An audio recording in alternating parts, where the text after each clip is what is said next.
So I'm happy that you are actually embracing the technology. So thank you, Mrs. Henry Johnson. Let me hear from Lavana, rather. Hi, good evening, everyone. Good evening to my viewers, my fans, everyone, on the different platforms and stuff. Well, for me, it has affected me negatively and positively. Right. Let me start with the bad news. Negatively, PE from my school was taken out completely without even me being notified by my principal. So in this case, now I had to be innovative. I have the best supporting parents you could ever find. They reached out to me and they said to me, Auntie Lavana, come up with a plan quickly. So I did that. We sought for a field, we found a field. And we have been doing physical education for like 3 days per week since the pandemic started. And we have followed the necessary protocols that was, put in place by the Ministry of Health. We don't lapse on that period, and we don't go over. We have not gone over. I have not gone over the amount that is given to each session. However, I have sat in a few classes, that they've been having online. However, it has been tedious. It has been crazy. I mean, I get right down to nitty-gritty, a whole heap of work. Yes. I have not worked like that even when I was going to GC Foster. It is hard. As a physical education teacher who deals with hands-on, this child is not doing it, you're pointing out certain things. It has been. But as I said, on the positive side, I have the best parents you could ever find. They rallied around and they ensured that, because physical education is so important to the development of the brain and the body. What is the development? Yes. And when that was, taken out, it kind of put me in a mode where I said, then what gonna happen to my children then? Yes. What gonna happen? Yes. When we can't see them, when them can't see Auntie Lavana, because when they see Auntie Lavana, they're excited.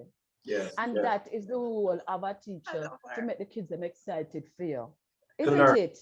That's right. But as we say, on the positive, parents, the parents, me have to big up Mrs. Assam, and she rallied around, ensured that. And even when I go out on the field with them, I still. My apologies. Yes, but thank you so much for sharing your experience. And I can relate to what you're saying. But let me just bring in our two other panelists to get their perspective. So Jamellia, can you share? Hi, good evening. Thank you so much for having me. You're welcome. Well, I guess being in a homeschool space, it was not very difficult for me. But as an entrepreneur, that's where the pivoting had to come. Yes. Because I have been homeschooling for over 10 years. So I've been doing this for over a decade. So as a homeschool parent, as an educator, as a pioneer in the field in terms of homeschooling as an industry in Jamaica, we have a blueprint here at High Flyer. And because of the pandemic, we went viral. So it was very good for us in terms of business. Wow. But as it relates to the model of our business, where we go in-house or in-home, we had to pivot online because a few of our clients were scared of the COVID, but the business had to go on. So we had to ensure that we trained our teachers to maneuver, to pivot on the online space. And the good thing, God is so good. I'm a Christian, I subscribe to that. Myself and my team members, four of us are trained to teach online. So I've also had to train over 200 educators across the Caribbean how to teach online. So it was a blessing in disguise for me. So there was positive. Certainly. What about you, Mrs. Patterson? Let us hear your experience teaching online during this pandemic. What has it been like for you? All right, so hello to everyone and thank you for having me. So let me just say quickly, like my other colleagues who would have spoken earlier, it has been positive and it also has been negative.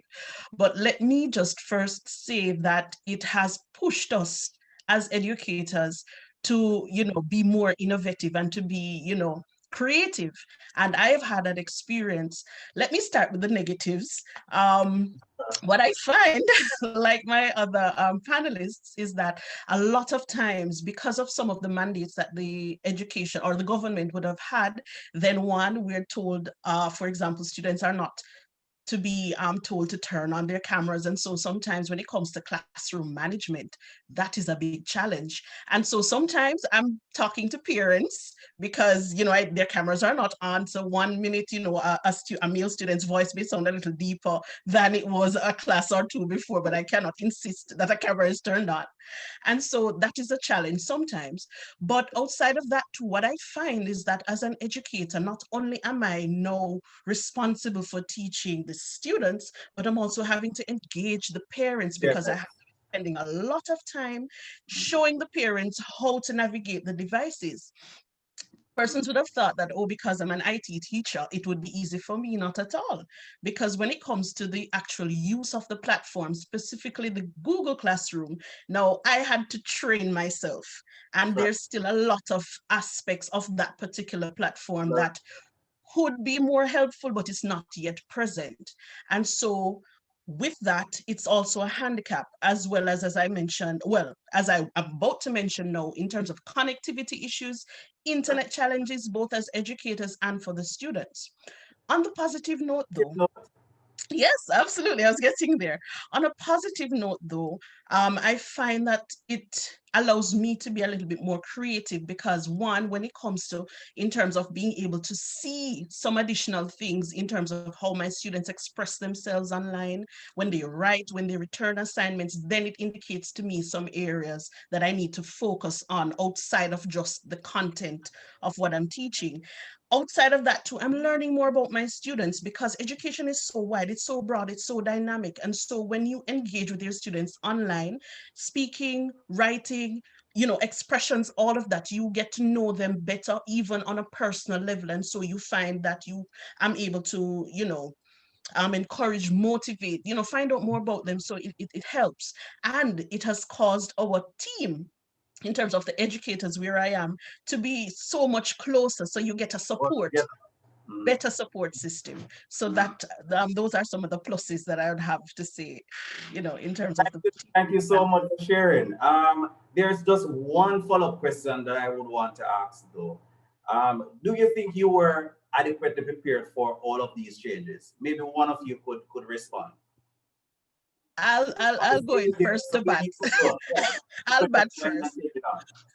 Absolutely not. And I'll qualify this. In Teachers College, and my other colleagues would admit, we were never trained to this extent to be integrating this type of technology, because the only thing we heard about technology and integrating technology is, a laptop and a projector. That's it.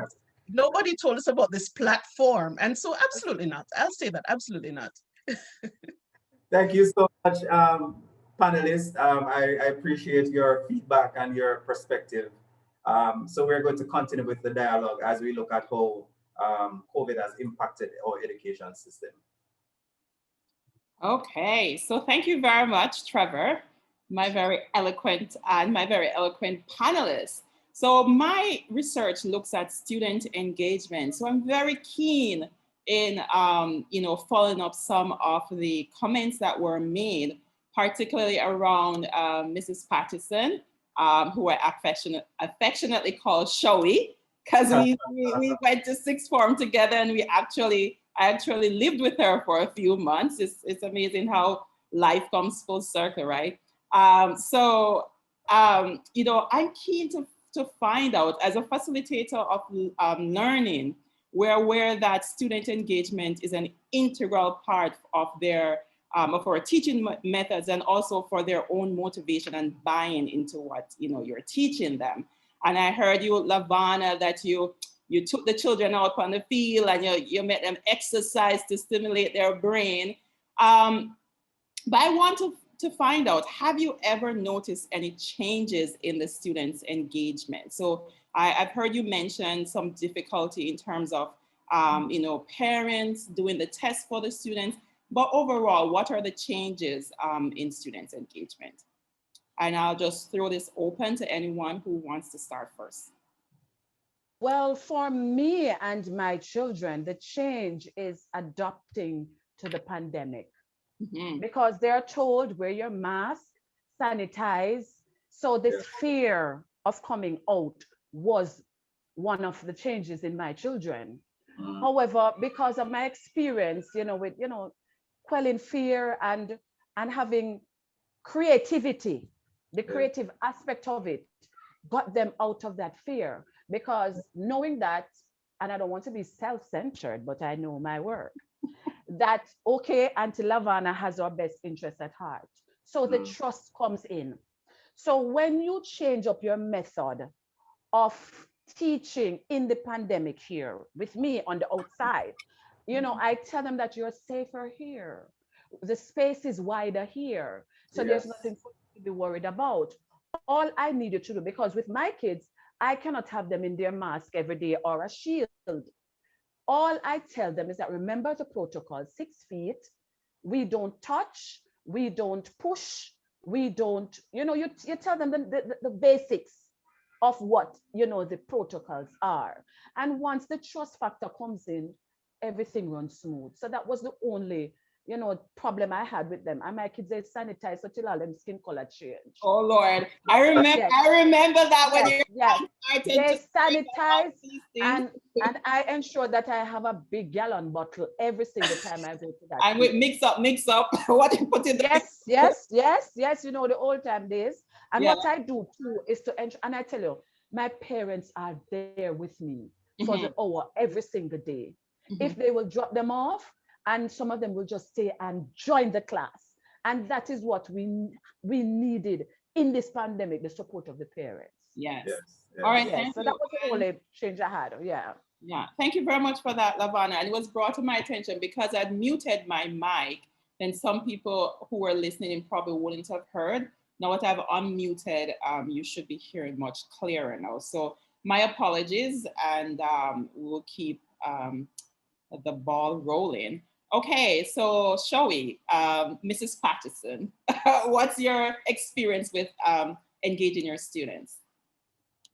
Well, initially, there was this excitement in my students because no longer were the laptops and the tablets being used to watch movies only, but it's for learning. And so there was an initial excitement. But as the time progressed, I realized that my students became less and less interested. So they actually were using their devices for what they were initially bought for, to be entertainment. And so I have that major challenge until now, because I have been switching between face-to-face and online classes due to the level of students that I teach the upper school. And so when I engage my students on a personal face-to-face level, they're now saying to me, Miss, I can't do this online thing anymore. I need to see my classmates. I need to see my teacher. I need to come to school and scream and give the teachers trouble. Literally, they tell me that. Yeah. Yes, they're literally, no, they're very, very, very straightforward. So they say, Miss, no man, I need to come here and make you get upset for me and you shout at me, Miss, because you can't do it. Because here it is. You're online, my parents are listening in the background, and so you're disciplining me and my parents discipline. Listen, Miss, I need to see somebody who looks like me, my peers. And so they say, no, Miss, I can't, this online thing, and so the attendance has gone down significantly. Oh, okay. So as I said, the initial excitement is no longer there, and they're taking it notice because they say, we're tired, we're bored, I just don't feel like I'm connecting with you. Right. So despite the efforts to make it engaging and, to try to appeal to them based on their interests, it has gone down for me. Okay. Well, thank you for sharing that. And I think this is a common theme Even here in Canada, you know, some teachers and principal were really rallying for school to reopen before the end of the, well, let me say in Ontario, where I'm at. And I won't generalize it to Canada because I think other provinces, some schools are open, but they were pushing for that social engagement too, right? That social engagement is a big part of our students' mental health and their post-social development. Okay, thank you very much, Mrs. Patterson. I'll turn it over to Miss Blythe. With your homeschooling now being online, what are some of the things that you're experiencing with your students' engagement? Contrary to what people would normally think in terms of homeschoolers, we don't socialize. A matter of fact, a big part of homeschooling is the socialization factor. Mm-hmm. So having had to basically pivot, and instead of most of our clients having tutors come in home, quite a few of them are online. That factor also is missing. Because for us, we normally go on monthly trips. It's a part of our curriculum. It's a part of our experiential learning. Mm-hmm. It's why we homeschool, because we have the freedom to move.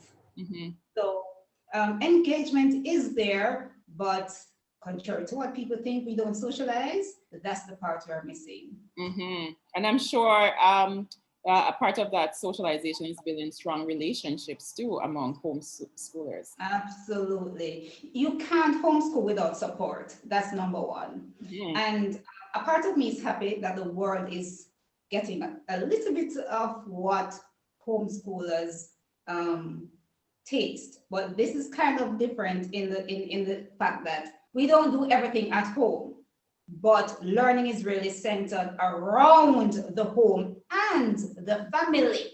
The mm-hmm. family, mm-hmm. very important. So I always say to people, listen, the pandemic has caused a lot of people to get in touch with their family, to rediscover their family through homeschooling. Yeah. That's and I've heard that thread being common in some of the expressions too, whether it being the parents dropping in and answering the questions for the students, or just realizing that they need to pay a little bit keener attention. Absolutely. But it also adds stress to some parents who are working from home as well, or have to find alternative support. Okay, thank you very much, Ms. Blythe. Let's go to Ms. Annika. Okay, so what's your experience with engaging your students, particularly online, during the pandemic? Well, for me, students' engagement fluctuates. So there are days when they're highly distracted. Mm-hmm. So the parents you can literally hear the parents in the background, mm-hmm. and they're having their adult conversations, and you have to interrupt as the teacher and try to get some order. And another time, their interest is stimulated, mm-hmm. Their participation is heightened, because for many of my students, having a tablet, mm-hmm. or access to a cell phone, it's actually a luxury. Mm-hmm. So it's something that they're not particularly used to on a daily basis. So when they have it, they're excited, man. Yes, they want to come to class. They want to answer questions. They just want to bubble. They're bubbly. They're participating. Mm-hmm. But another time, you literally have to beg them, mm-hmm. to participate. Mm-hmm. They're tired. Mm-hmm. Exposure to this screen time affects them negatively too. Mm-hmm. A lot of times, as the teacher, my eyes are hurting. Certain times I'm extremely frustrated based on what is happening. So I can imagine how they as students feel if I'm feeling that way as an adult. Yeah. So, sometimes the participation is really low, and I have to kind of research some interactive websites and get them to click something and shift something and use the whiteboard and do all of that in order to you know, movement like Lavana, right, to understand more. Yeah. It's full of activities that she can tell you about how to get your students moving. Yes, definitely. Mm-hmm. Okay, thank you very much. And what I'm hearing is that there seems to be the fluctuation regardless of each level, because I know, Shoana, you teach at a high school, 10 and 11 grades, and Annika, you teach the younger students. Grade 2, right. It seems to be constant. Okay, I'll hand over to Annette. Dr. Walker, you have the floor. Thank you. Hi again. For those who are just joining in, we're looking at teaching during the COVID-19 pandemic with our panelists.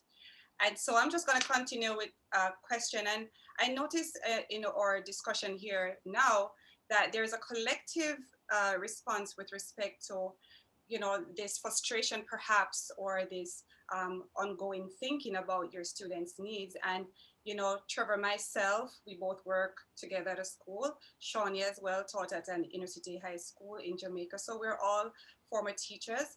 And, you know, from my own personal experience, and perhaps that's the same with you, we have an ongoing tendency as teachers to engage in mental work about our students' needs. You know, whether it's disciplinary, whether it's academic, etc. So my question to you now is, you know, before the pandemic, would you say that you were engaged in mental work in terms of thinking about your students' learning abilities, etc.? And in your estimation, have your concerns shifted somewhat, and in what ways? Mm-hmm. Anyone can begin, perhaps. You know what? Let me join with Annika, because Annika, we have been taking too long to get to you, so let me get to you very quickly, so we don't keep you on hold too long.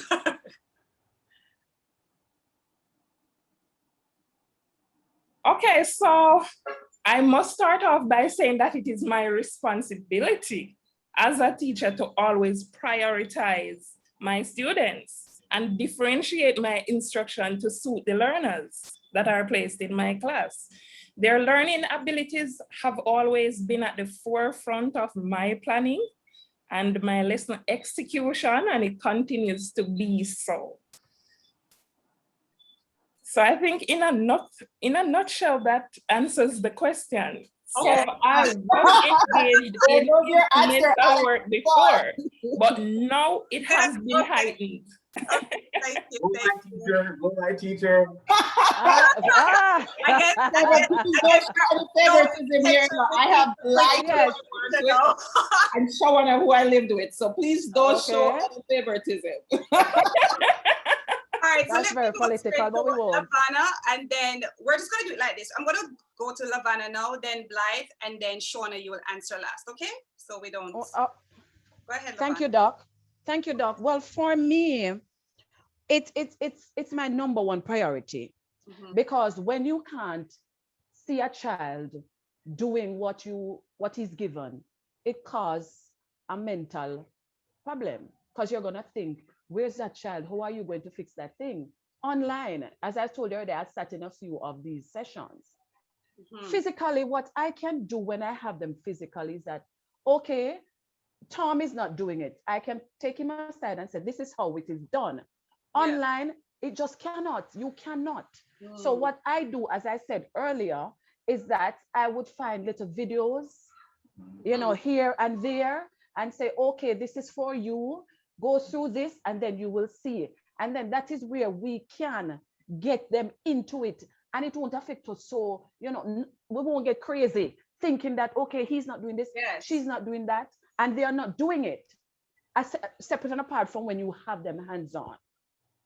And teachers, you know, I am quite aware, I've been reading, we have all been reading, you know, the news in the media, and we are hearing, and it's not just now, it's even before, that there has been a heightened sense of stress, right? So I know that with mental work, you know, there is that aspect as it pertains to stress. So anyway, we're not going to get into that really, but let's continue the conversation. Blythe, you may go ahead as we're discussing in terms of this ongoing mental work that perhaps you who operate your own business, you're doing homeschooling, how does that has shifted? And I know that you're coming from the public school system, so we'd love to hear your views.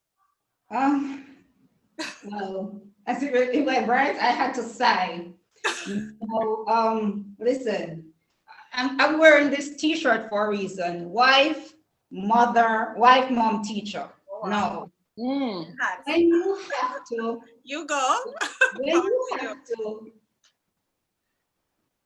share the home space, remember, for us homeschoolers, homeschooling is a choice. Yes. That's the first thing. Yes.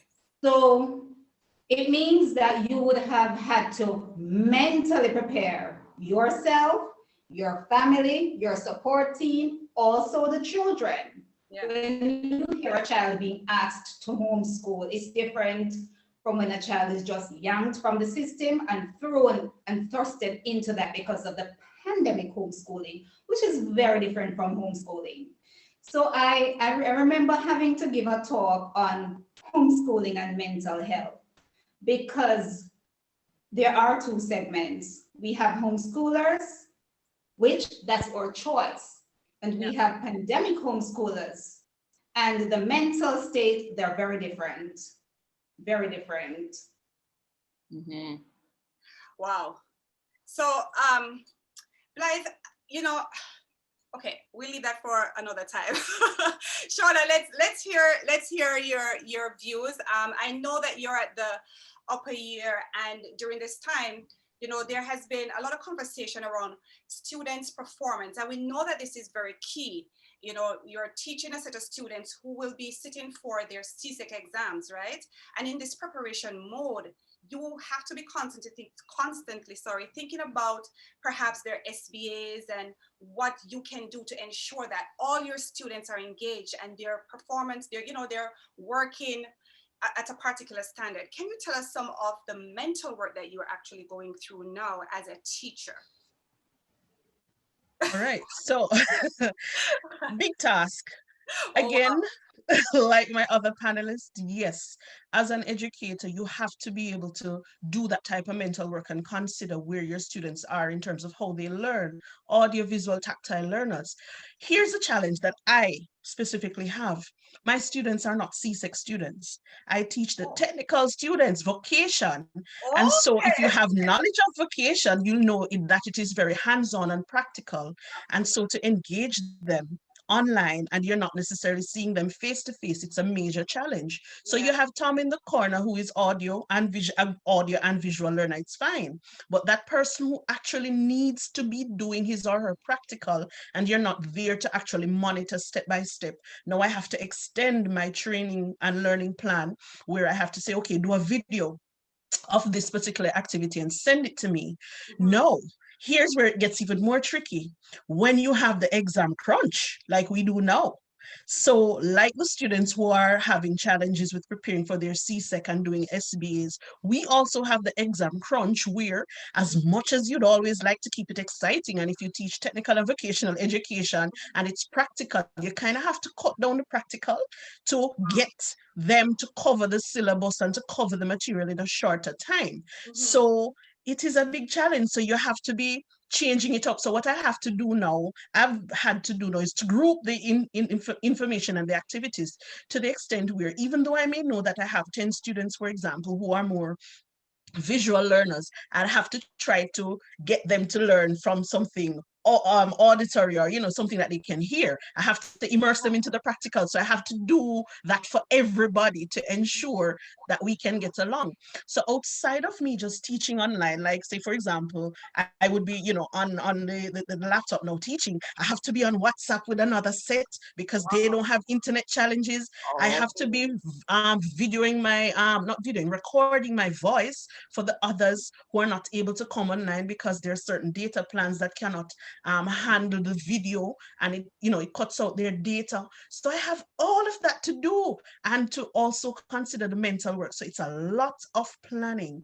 So for me, The mental work starts with me when it comes to the planning, and then I have to extend it to my students. So it is very dynamic and it is challenging. So the time that I would normally spend when I'm face to face, I can do a lesson plan in half an hour at best. But no, I'm looking at even an hour and a half. Yeah. And the activities that come with it and the follow-up assignments, because you have to keep them engaged. You have to keep giving them things to do. And so I end up with, rather than giving them 3 pieces of assignments or assessments, I'm having 10 and 15.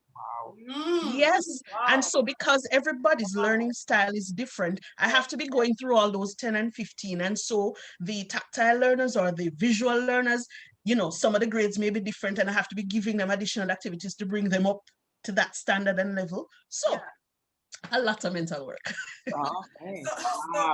So I hope our viewers are really listening. It's a very trying time. If parents are on here, you hear what our teachers are going through. They have to actually be, they're prioritizing your children's learning clearly, and it takes a lot of mental work. And we're going to be talking a little bit further on our podcast about teachers, educators, and a whole well-being.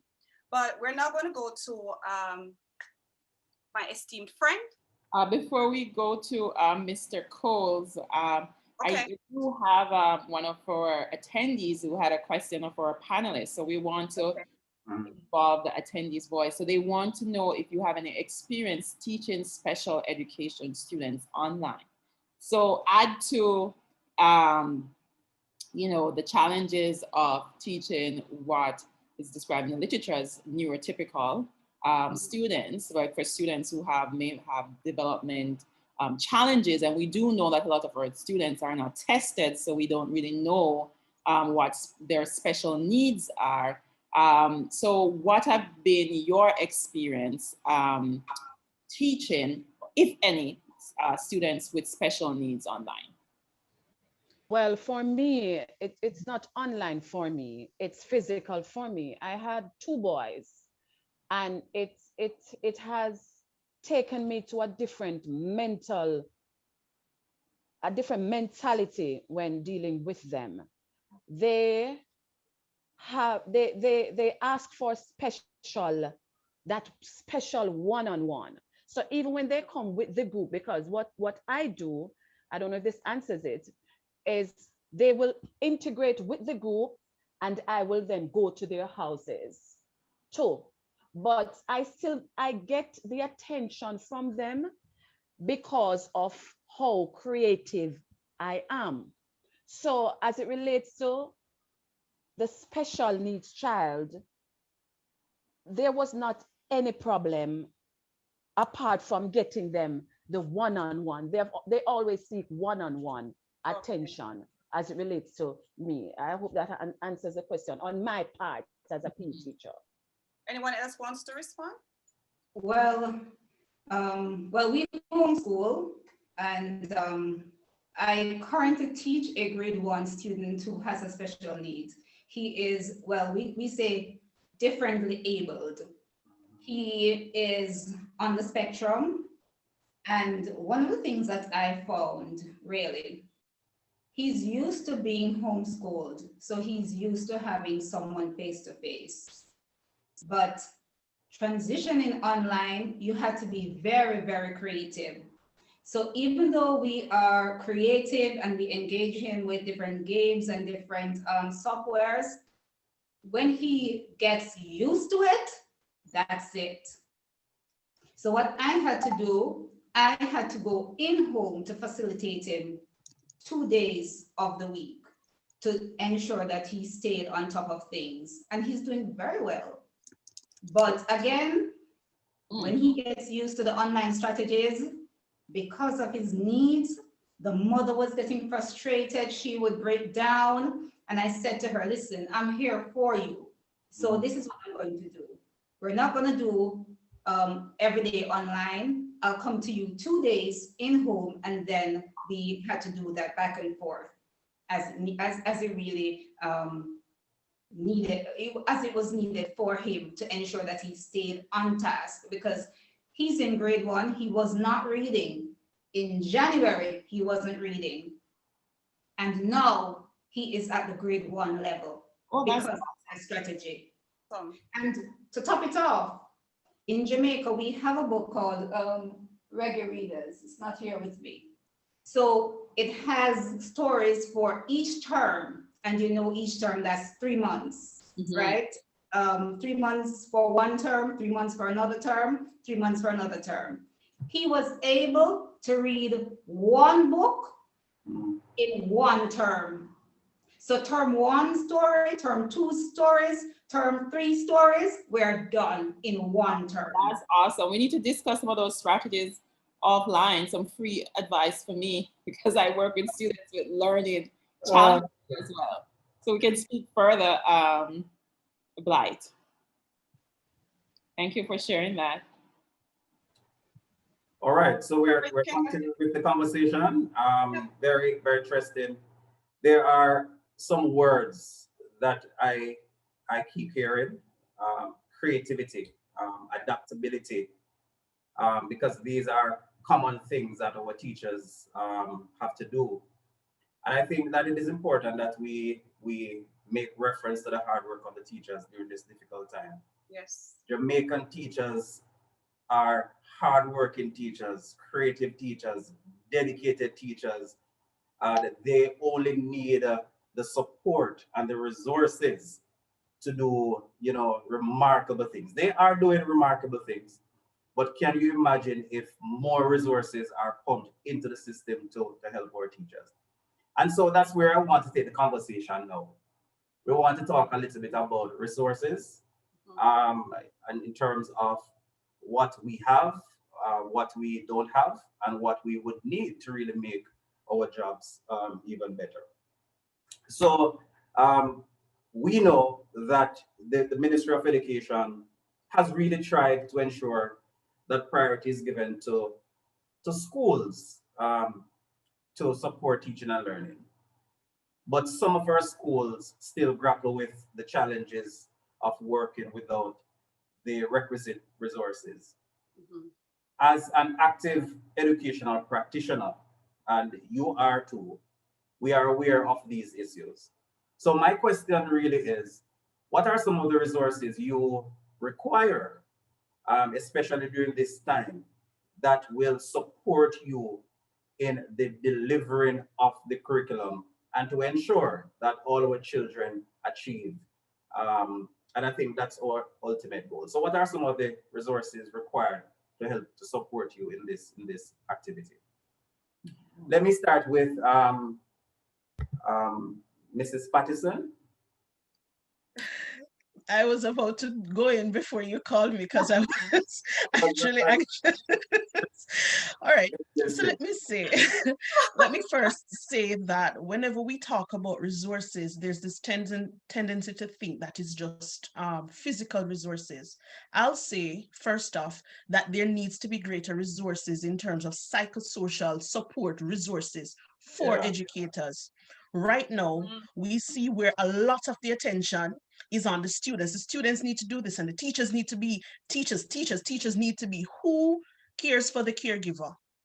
In this case, who cares for the educator? So we, first of all, need that type of psychosocial support, because what I find is that a lot of educators and other parents and so fail to realize and understand that we too are parents. So we have to be giving the support to other person's children as well as our own. So that, first of all. Now, when it comes to the more physical resources, there's some educators who do not even have a proper device for themselves. But again, the thrust has been to give students the devices, But if, as an educator, I do not have a proper device, I'm not going to be able to reach my students the way I'm mandated to, or the way I should as an educator. So for me, the major things are psychosocial support in terms of that type of resource for teachers, as well as giving us physical resources in terms of devices and such for us to be able to execute our jobs the best way possible.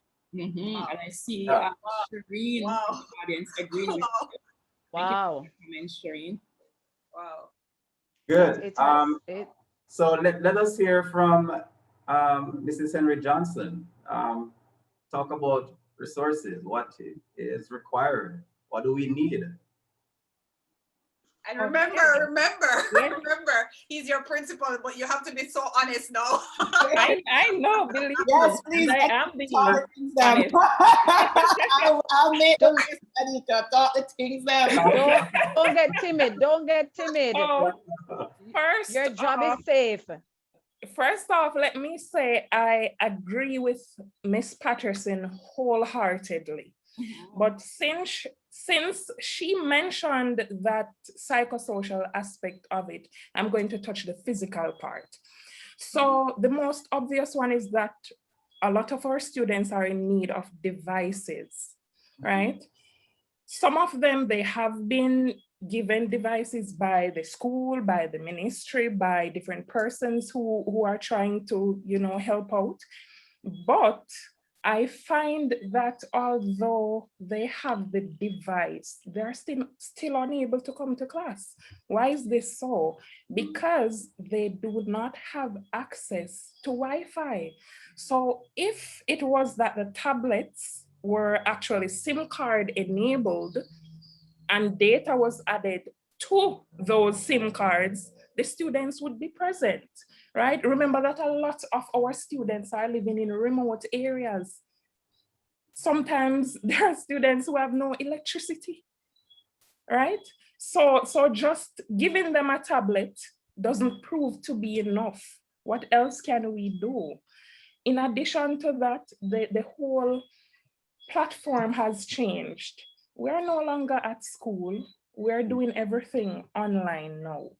So in terms of manipulatives, those are available at the physical school, but we do not have easy access to those now because we're working from home. So it would be good if we're provided with some mobile charts, some interactive fraction blocks and those things. Of course, they're at the school. I do acknowledge that, but we are working from home. So what do we have at home to help these students? We don't have much. We're not working with much. So for me, it's definitely a supply of more tablets. I agree with Ms. Patterson, as I said before, the teachers have been left out. We do have needs, right? I'm using a laptop and it's very often that I get a warning message that Google Meet is using too much energy. So I know sooner or later, I will have no laptop. I do have one now, but perhaps by the end of the year, I won't have a laptop. So when this laptop has been destroyed, what's next? How do I cater for my students? And yourself too. And myself too. So it's really a concern, but those are my few pointers. Well, I'm sure that the fact that we are broadcasting, persons are listening, and persons understand what we're going through as educators, and will want to join us and to support our education system. And the truth is that we have been getting support. Jamaica has been getting support from the diaspora, from persons who really have the interest of education at heart. But we still need more. Right. And I can speak to that, in my own capacity, that there, even though you have made strides, there's still more that you can do.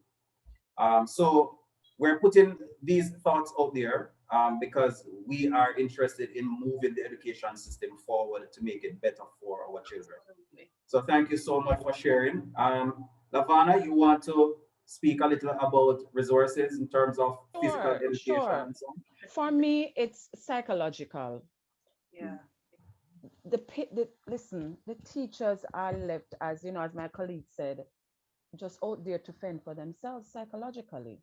And the resources is not only for, the children, it's also for the teachers. Psychological help the teachers need as a part of the resources. Yeah. That has to be implemented because it is not an easy task to get up the next day when the COVID come and you say PE straight take away from you. What are you gonna do? What are you gonna do? left out there psychologically. We need that help for the teachers. And secondly, the parents are a part of the resources. That's right. Because if they are not involved, then we are left we just left out there in the cold. Like, we live in a Buffalo, New York, or Calgary in Canada, to freeze to death. And I have to be frank and straight to you. Yeah. It is. Listen, there are so many mental cases of teachers in Jamaica that people are not aware of because they worry about and they're not getting it. So I would like in the resources, psychological help for the teachers on a regular basis. Yes. And I don't want to be presumptuous, which I am. It should happen every week at the end, because we are given a task to prepare our lesson plans daily. So I would love for the teachers to get psychological assistance, both from the school that they teach and from the ministry, as a part every week. I don't want to jump the gun. Yes, the good thing about is that Dr. Walker, she is, that's her field, Yes, and that's my friend. Health and well-being. So I am sure she will speak to it at definitely. But I agree. I do agree with you. And as I said, the parents, when you get the parents a part of it as a resource, you're good. You're good to go as a teacher. Believe me. Absolutely. And in my field, the parents, and I gloat and I tell you, because I have the support of my parents. That's right. That's why you see. And on the other hand too, I do homeschooling for 2 little boys as well. So I incorporate the theory of their work, and I do give them physical education. Even though I'm given the job to do them theory, I mix both. Great. Yes. Great. Yes. So let me have Miss Blythe now give it her perspective. Lavana had said it all, Oh, so she had. Yes. But as I say, that's why I made the t-shirt during the That's why I talk a lot. Yes. I said to them, listen, wife, mother, teacher. We wear many hats. Yes, right? Definitely. We have to ensure that the mental part is taken care of. So Lavana had said it all. In the pandemic, I can't tell you how many teachers I have spoken to who are having a meltdown. I cry and when I hear. not have the issue like Lavana, because I understand where Lavana is in terms of her school. So we have similar parents where we have the support, we have the resources. But as educators and as teachers, do we have the resources? Do we have the support? Especially if you're in a public system. Give you an example. I hired a tutor to homeschool. She's online, young, fresh, and energetic, and very creative. They love her. That special needs child I spoke about, I had to take that student from her. Why? Because her device went. And we know that teachers are not properly remunerated in this country. She could not afford to purchase a laptop immediately. And based on our policy, you must have a device. Yeah. So being the head cook and bottle washer, I had to take over that client. Understand. So Dr. Walker, I am going to mandate, that going forward, you have to look at the occupational well-being of our teachers. That's something that we have to look at. But the reality of the situation, though, is that the Ministry of Education would have provided some support for psychosocial sensitization and session for the teachers. Yes. The need is great. The need is great. Yeah. And so we have to also applaud the ministry for their efforts. Yeah. But based on what we're gathering, there needs to be more sessions that are organized. So Doc, over to you. And I'm sure you're going to be speaking about this because this is your passion. Well, before I go there, Dr. Hardware needs to Mm-hmm. So I think in the interest of time, and okay.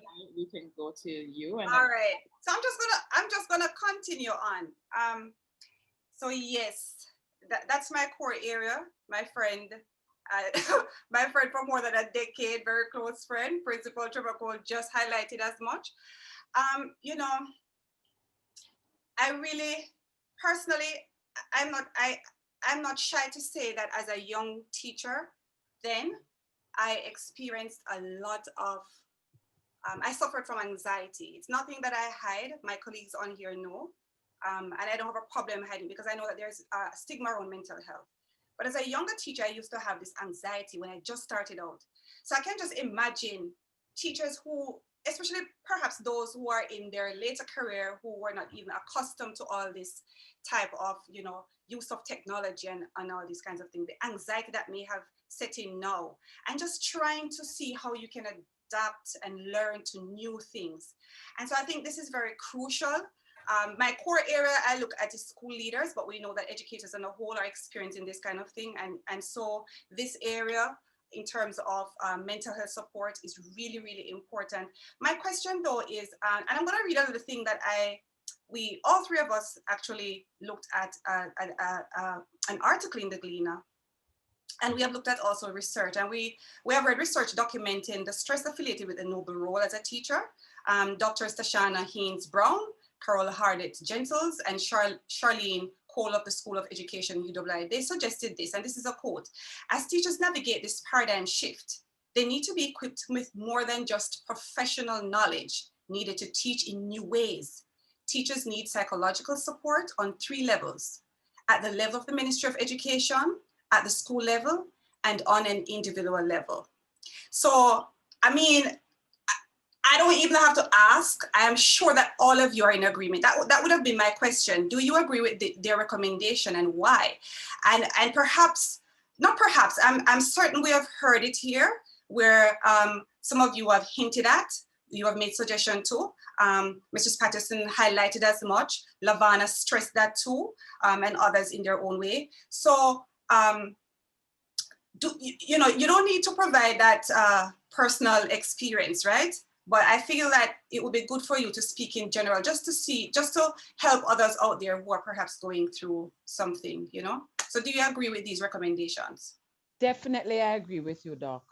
Mm-hmm. And it goes back again to the word, you know, like you're in the Bible, and especially in the book of St. Matthew, you hear the word love, love, love. Creativity, creativity, creativity. Mm-hmm. And yes, it helps. I can tell you it does help. And when you see that child is getting over the fear, it takes the anxiety away from you. But as I agree, the teachers, and as the quote is said by the doctors at the different universities and everything, the teachers need it. The teachers, Mm-hmm. yes, I agree that they need, and I can't stress anymore. I cannot stress anymore that the teachers need it. I can tell you that I was at a teacher's place. I don't want to be long because I know time is going. And I literally saw the teacher, the nerves. The teacher said she has been teaching for 30 years. Wow. And her nerves were shattered. Mm.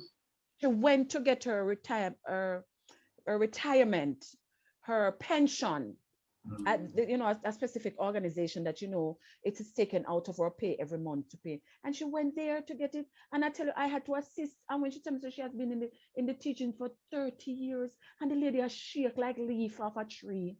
Oh gosh. Psychology is important, and as a Jamaican and who teaches in Jamaica, mental health is at the back. Mm-hmm. And we need it to be at the front. And I'm imploring the Ministry of Health, please, sir, the teachers need it priority ASAP. It is needed, especially in COVID. Amen. Because this been a different aspect of teaching. Absolutely. Absolutely. What? Sorry, did I cut you off? You wanted? No, that's okay. Fine. No, Doc. Anyone else wants to share? Anyone else wants to share? Annika, Blythe, or Mrs. Patterson, would you like to share? Definitely. Do you think these recommendations are important? So a lot of emphasis a lot of emphasis is placed on our professional knowledge. So we're asked to attend workshops. We're asked to do documentation. But we are also in need of psychological support. The job is super demanding. And you know, sometimes a motivational text does not go a far way, because guess what? We're under pressure, we are stressed, we're working from home. And sometimes when you see that message, yes, it's encouraging us to continue to do our best, but at the same time, we're bombarded with so much. There's so much documentation to complete. You have to do it by a particular time. And of course, you're at home, your children are coming to you. A lot of times I'm in class, my son comes up to me, "Mommy, I want tea." Just like that, while I'm in class. Right? So trust me when I tell you that it is so hard sometimes, because I'm now forced to make a decision. It's either I'm going to stay in class and he's going to be left hungry, or I'm going to go feed him and leave the students unattended. So sometimes nobody thinks of these struggles that the teachers are having. Emphasis is just placed on going to the workshops, you know, learning from the workshops. I do agree they're very important, but we need personal time. Yeah. Sometimes we just need a break from it all. There are times when, honestly, yes, Mr. Cole, give them a break. There are times you're hearing, sir? when my school ends at 1 o'clock, and there are times when I turn off every single device that I own, because I'm not up for it. I'm about to go insane. And you know this, they say there's a thin line between sanity and insanity. And sometimes I literally feel myself crossing that line. So I'll just turn off my devices, take some time for myself. Yes, the documents are due, but maybe they can go in a little bit late, because they'll still be submitted at the end of the day. But I have to prioritize my mental health too. Yes. Yeah. Thank you for sharing that and for being so open, because I think yes, I have to be honest, although. Yeah. I know growing up in Jamaica, you know, we're taught to be strong and tough and to overcome, right? Yeah, definitely. And we're literally breaking down sometimes. Yeah, and we don't expose that vulnerability and the need for help. So I think we have opened a can of worms in which, and we hope to continue with this discussion, because we need to further explore and develop strategies to help teachers, and I'm sure there are many more who are feeling like that. Okay, so in the interest of time, Mrs. Patterson, Jamellia, is there anything you'd like to add? Because I'm also aware that we have our attendees who have been very patient with us for the past hour, and we don't want to keep them longer. So do you have a quick point on this? And then I'll ask for best practices to summarize. No, I don't have a quick point, but I will leave with you a scenario. I mentor young teachers. Just yesterday, got a call.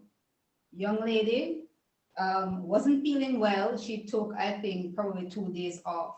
When she returned, she was told she had to go into a workshop.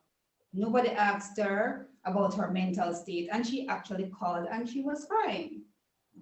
So even as principals, as leaders, we have to ensure that we check on people, especially when they're coming off sick leave.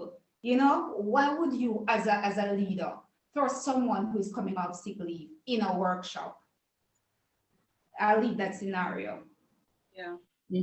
That's a good point. And I see Angela online says that, good evening, I agree as much as that, as in so much that I said I don't know, for some reason I'm not reading well today. Maybe I need my glasses. I don't know what I'm going to do, but I don't want to teach anymore. And that is sentiment of beliefs. Wow. This is a very prevalent issue. Thank you for teaching that and for saying that, Angela. Mrs. Patterson, I'll give it to you before we move on. And I see Lavana wanted to say something as well. Yes, let me quickly say that in terms of the crunch and where it is for educators, we hear about synchronous and asynchronous learning, especially now that we're online. In other words, sometimes you need to be there physically, sometimes you need to, leave assignments and activities for students to do. So with all of that said, we've already established now that with that, all of that, ministry is watching your online classroom to see if you're there every time. But at the same time, you need time to rejuvenate, you need time to recoup. And in addition to that, we also find now that as educators, in terms of what was recommended, the 3 recommendations, I'm agreeing. But also there is a little trick to it now. There's a little part that I take, maybe Mr. Principal. Luckily, he's not my principal. But because what I find is that because we're home working now, it is taken for granted that we have nothing else to do but to educate and to teach. I'm saying that against the background that now the staff meetings, when we were face-to-face, the staff meetings that used to be held between, say, 8 and 3 is now being held at 6 and 7 o'clock in the evenings. And that is the time when you need to be spending with your family. Yes. So the times of this, yes, the time of a staff meeting is pushed back. And so the regular everyday time, working time, is no longer between 8 and say 3, but it's 8 to 10, because sometimes the meetings goes that long, and then you're still expected to wake up tomorrow morning fresh and ready with lesson plans and deadlines to meet. Crunch it. Let me just say this also quickly. Right now, in general, is evaluation, appraisal time, and teachers, educators are now being evaluated on areas that could not be done with the current pandemic, and we're still expected to be graded for that. And so I believe in that. I'm making a recommendation to the Ministry of Education that, listen, it's desperate times, so do a desperate measure. And the desperate measure I'm suggesting is to adjust even the appraisal aspect of it, because teachers are working overtime, and to be appraised for something that you're not able to execute, I believe is very unfair. Okay. So I'll leave that there. For that, I'll give you the final. It's just, I'm just encouraging my colleagues, find a space. Water helps. Water, just hearing the water hit on a stone, hearing the waves hit, just find yourself, drop the work.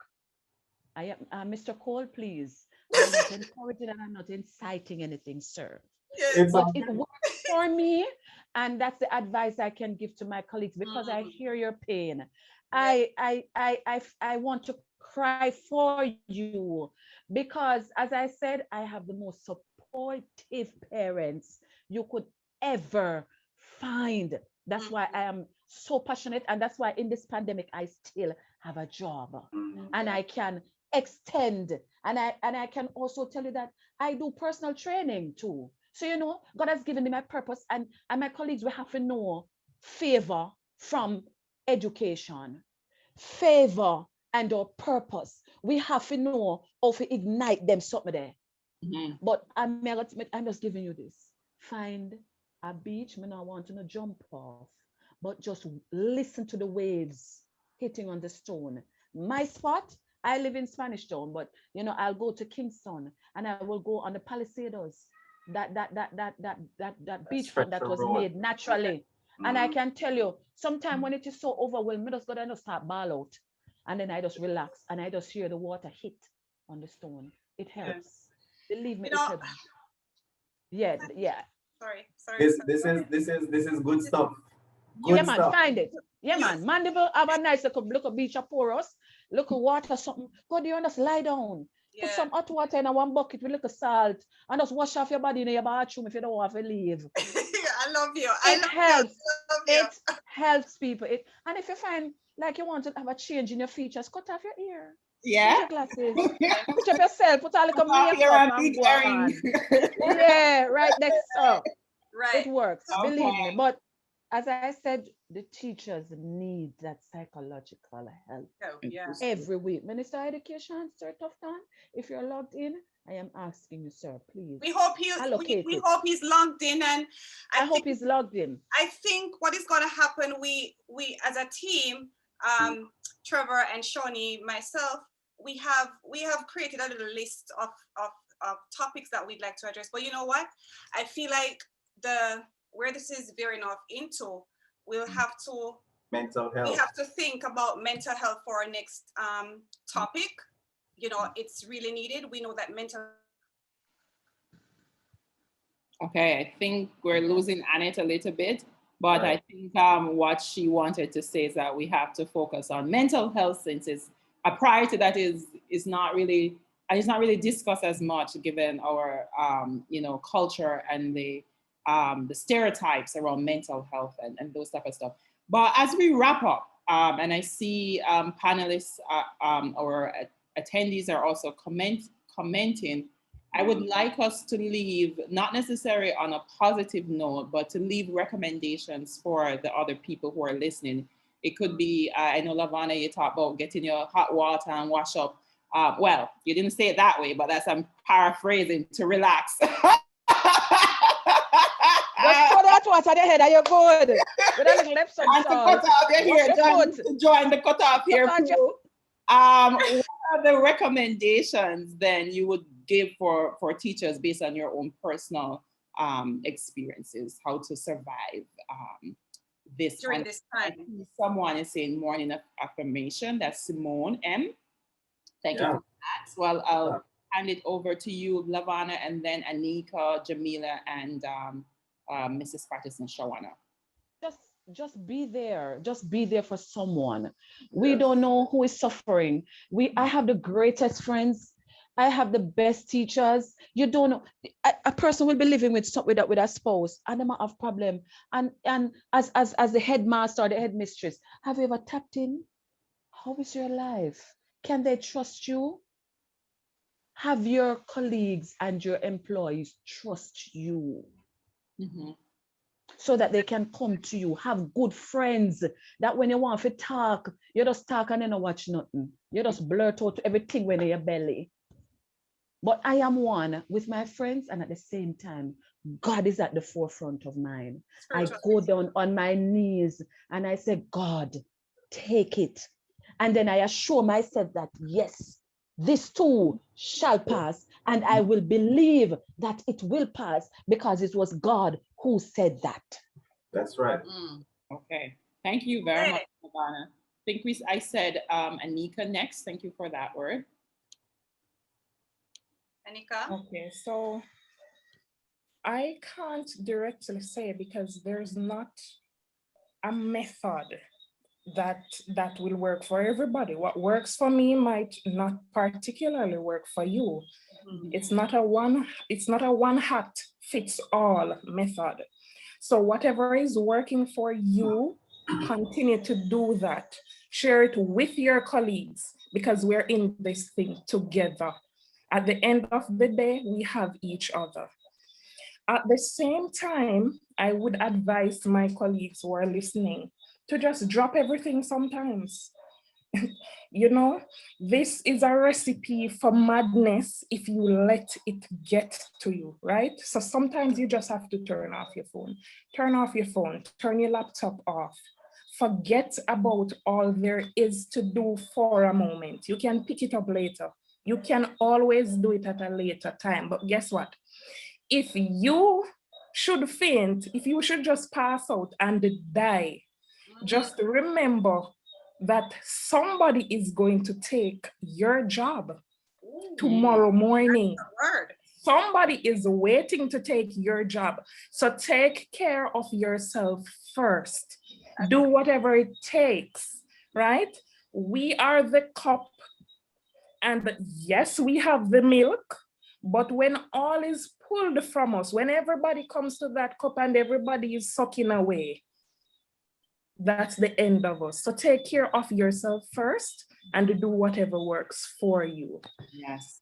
Yeah, and my friend Maureen Henry, who's also said it's an interesting discussion, always say to me that one advice she got early in her career was that you can't, if you die, someone is going to take the job. So you must always take care of herself, because she had shared having to work while she was sick, and she thought that that was the right thing to do. And the advice that she got was, no, prioritize your health. Not that you want to be, not give privilege your work, but prioritize your health too. So thank you for sharing that, Annika.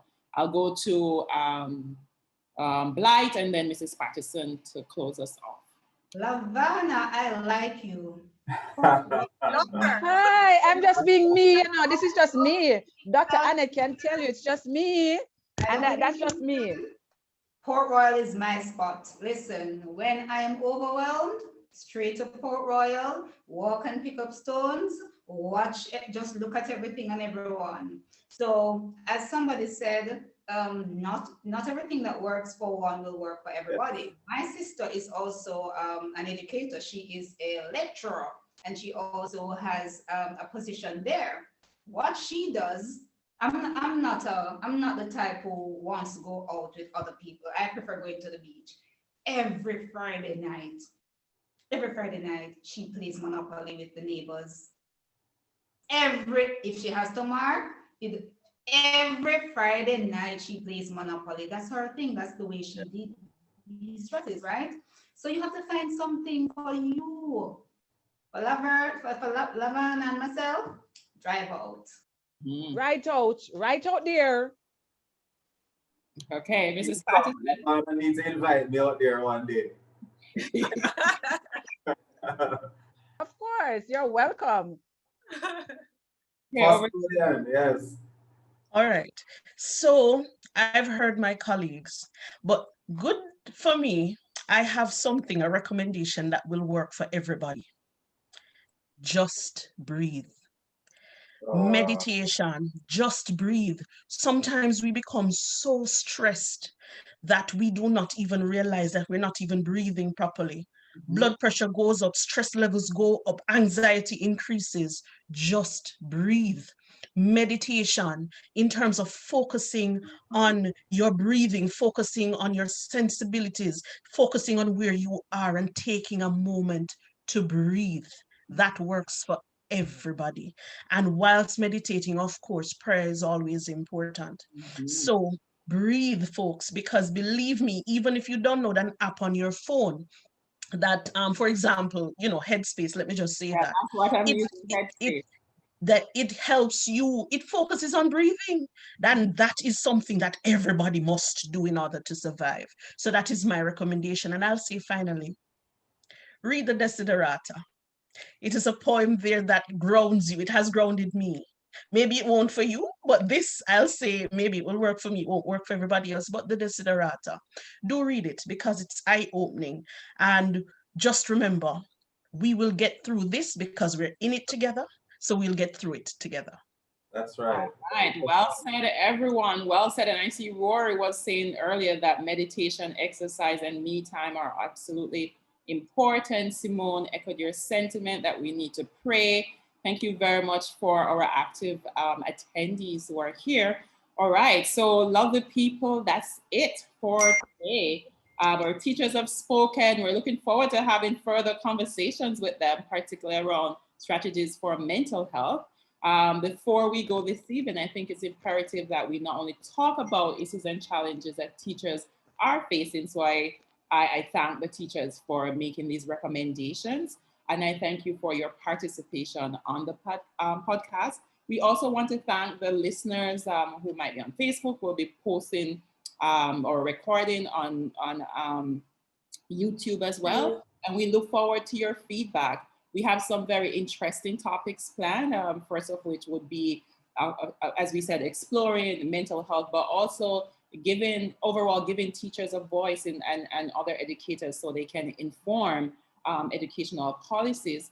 Please, because we want this to reach far and wide, so please follow us on our different social media platforms such as Facebook, Instagram, and our YouTube channel. We also will be streaming on Anchor, Google, and Apple Podcasts and Spotify. So thank you very much for joining us, our attendees. Have a wonderful evening. Thank you, guys. Thank you so much. Thank you so much. Thank you God too. bless Thank you for having me. For panelists to stay for a while.